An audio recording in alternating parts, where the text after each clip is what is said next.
Hi, I'm Mike Wiedeker. Thanks for joining me and Mike for Fayetteville. We're going to have a whole series of these informative little snippets of information about all things Fayetteville. I'm so glad you could join me today. Hi, did you know that the city of Fayetteville is essentially a $9.6 billion corporation and that the city council serves as a form of board of directors of that corporation? The mayor actually is the chief executive officer of the city, and the mayor runs the day-to-day operations and supervises the staff. The city council's role is twofold in the state of Arkansas. The first is we appropriate money.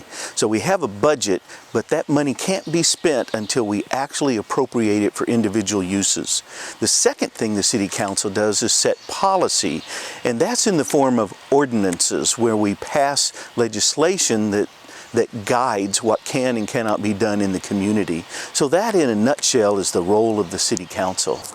So while the general fund budget is $64 million, and that's the core of government, police, fire, parks, things of that nature, the full city budget is $216 million.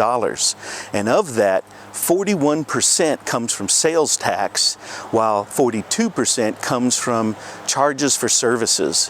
Things like water and sewer and trash collection.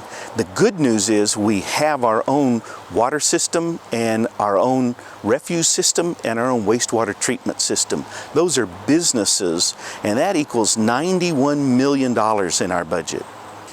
Out of that $216 million budget, what do we actually spend money on? 34% goes towards personnel, 15.5% is debt service to pay off those bonds, 10.5% goes to capital, roads, sewers, vehicles, things that the city needs to operate. 5.8% is towards our wastewater treatment plant, which continually has to be upgraded to meet environmental standards.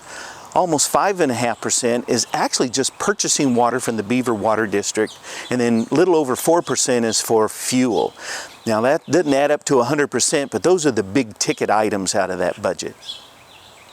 In 2019, Fayetteville residents passed 9 bond initiatives, and the brilliance of that is that it was simply maintaining a pre-existing 1-cent sales tax. So without increasing taxes, we were able to raise $200 million for additional projects in our city. Those 9 bond initiatives included streets, trails, drainage to deal with storm flooding, parks like pavilions and additional restrooms, economic development which added infrastructure in key locations, improvements and repairs to existing city facilities, our cultural arts corridor renamed the Ramble, a new police headquarters, and a new fire station. Well, the good news is that despite a pandemic, the city of Fayetteville is coming out of that with robust sales tax, and the community is remarkably resilient, and our finances are rock solid. So the city of Fayetteville is in a remarkably good, positive position going forward. Hey, thanks for joining me today. For more information, I really invite you to go to my website, mikeforfayetteville.com, where you'll find my blog, additional information about the city, and future video links such as this one. Thank you again.